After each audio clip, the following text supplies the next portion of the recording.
I used to think I was lazy, really lazy. I'd have a to-do list, a full planner, even the motivation the night before, and then wake up the next day and nothing. No fire, no spark, just this dull, heavy fog that made every basic task feel overwhelming. And of course, I'd guilt trip myself. What's wrong with me? Why can't I just pull it together like everybody else? But here's what I've learned, and maybe you need to hear this too. Sometimes you're not unmotivated, you're just burnt out. There's a big difference between being unmotivated and being burnt out. But when you're in it, it all kind of feels the same, like a shutdown, like you're watching your own life through frosted glasses. Being unmotivated means you might not have a clear reason or goal, but burnout happens when you care too much for too long without enough rest, support, or real restoration.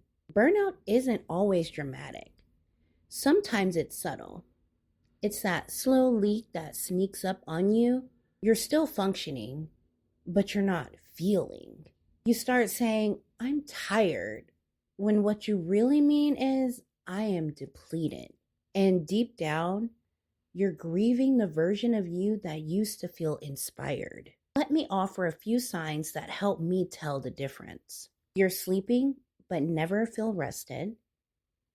Even things you used to enjoy now feel like chores. You start avoiding the people, places, or projects that once lit you up. You either overdo everything or shut down completely. You fantasize about quitting everything, not because you don't care, but because you care too much, and it hurts. If this resonates with you, you're not lazy, you're just tired, and there's a big difference.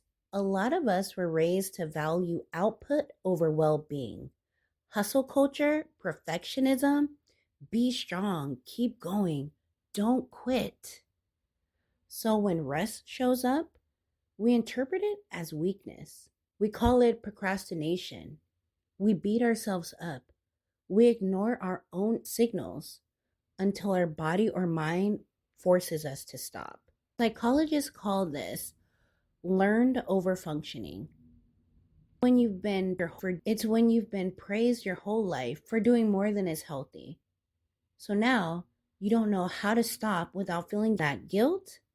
That's what keeps us burnt out. We're not bad at rest.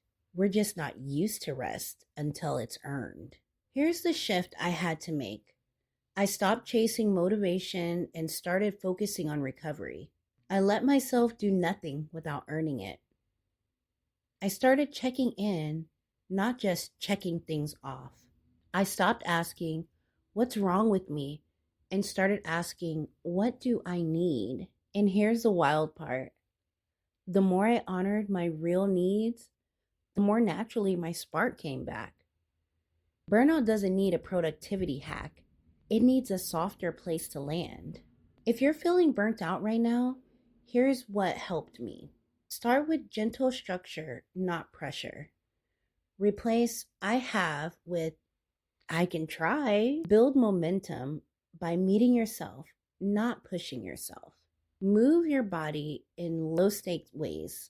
Go for a walk, stretch in your living room, clean one corner of that room. Movement without expectations helps rest your nervous system. Revisit your whys, but gently.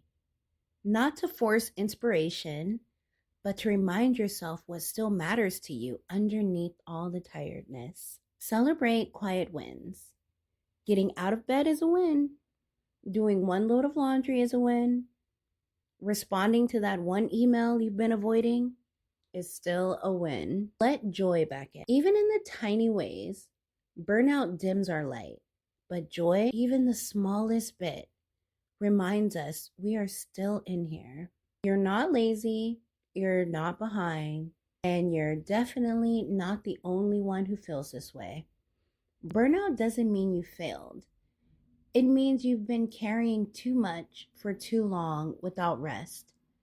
And that's not weakness, it's a signal, a chance to pause, to reconnect, to breathe. You don't need a full reset, you just need a softer rhythm. So, in the next episode, we're talking about something that sneaks in right when you're starting to choose yourself. It's called Healing Isn't a Competition. So, why do I feel behind? We'll unpack that pressure, that timeline, and the truth that you're not late. You're just healing on time. Bye, friends.